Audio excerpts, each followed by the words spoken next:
Hey everybody, happy weekend. That time again.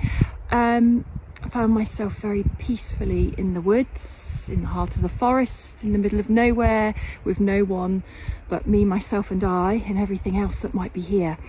A bit of sunshine in the background. Loss of people, how to let go, how to detach, when to let go, why. We really struggle with losing people. I mean, there's lots of different types of loss. There's lots of different types of loss we can incur. Some are imposed upon us, some aren't chosen. But I think in some respects, some of the hardest loss is when you have to make decisions to lose people.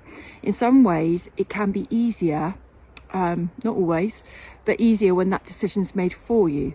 But when you have to choose loss out of self-protection, self-preservation, self-respect, self-love, self-worth, and knowing that maybe you've evolved from something and you've learned some lessons from something, and it's time to let go and move on.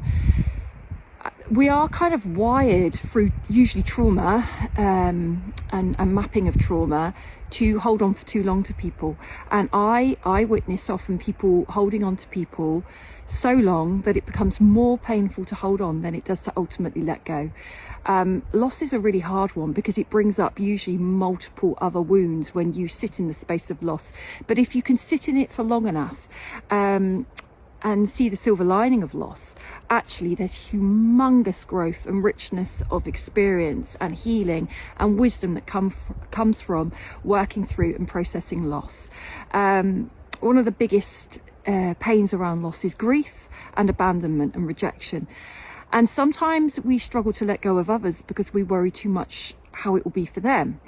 We can get into a guilt trap. We can hold on for the wrong reasons, but actually in some ways we're not always helping others by holding on to them for too long either. Sometimes they need to feel that loss of you. They need to feel that pain. And we can go through healthy loss, and we can go through healthy detachment of another person, but it does often take a few attempts of going back to the same situation again and again and again to be able to get to grips with what loss is and why loss can be so painful. I think a good barometer of choosing when loss is wise as a choice, which can be very hard going because you can worry about regrets. Did I make the right decision? What has it now created? But a good barometer is when it's hurting you, sort of staying in a situation with a person or keeping a person in your life, because you can divorce your family, and for a period of time. It doesn't have to be forever. But when we make decisions, we often go into that pendulum swing of, was it the right decision? But I think that intuitive sense just knows, and actually the soul tends to let go before the human part does.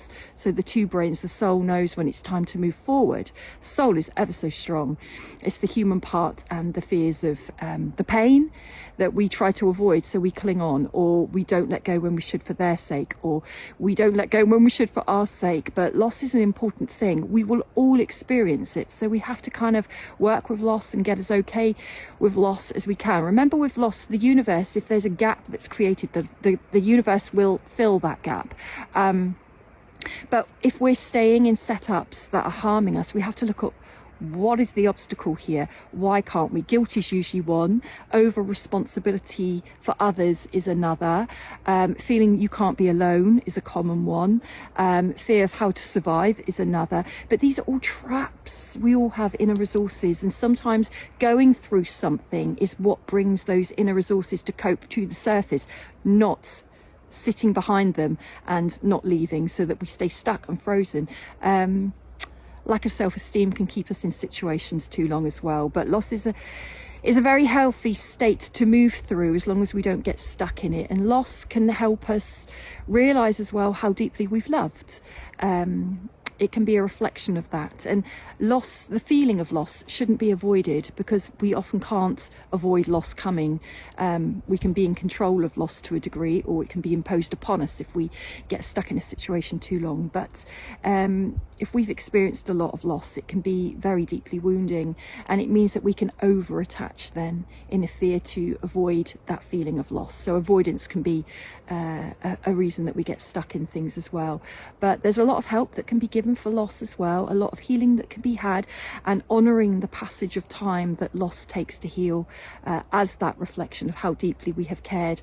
And if it's a loss that is really needed because it's a really bad situation, maybe reflecting upon afterwards, what has kept me there too long, what parts of me, what shadow parts, what injured, wounded inner child parts, what imposter syndrome parts kept myself in something that was no longer serving me. Remember, a reason, a season, or a lifetime.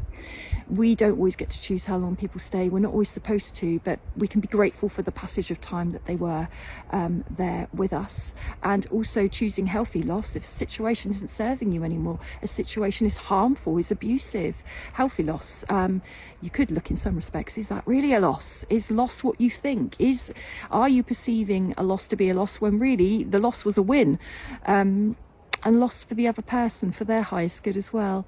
Bigger picture, using the higher self, the higher perspective, the soulful part, which is always losing with love and turning loss into a precious experience that can be kept in the heart, or a healthy loss that you were losing yourself and you lose somebody else in order to re-find yourself and bring yourself back. That's a win-win healthy loss.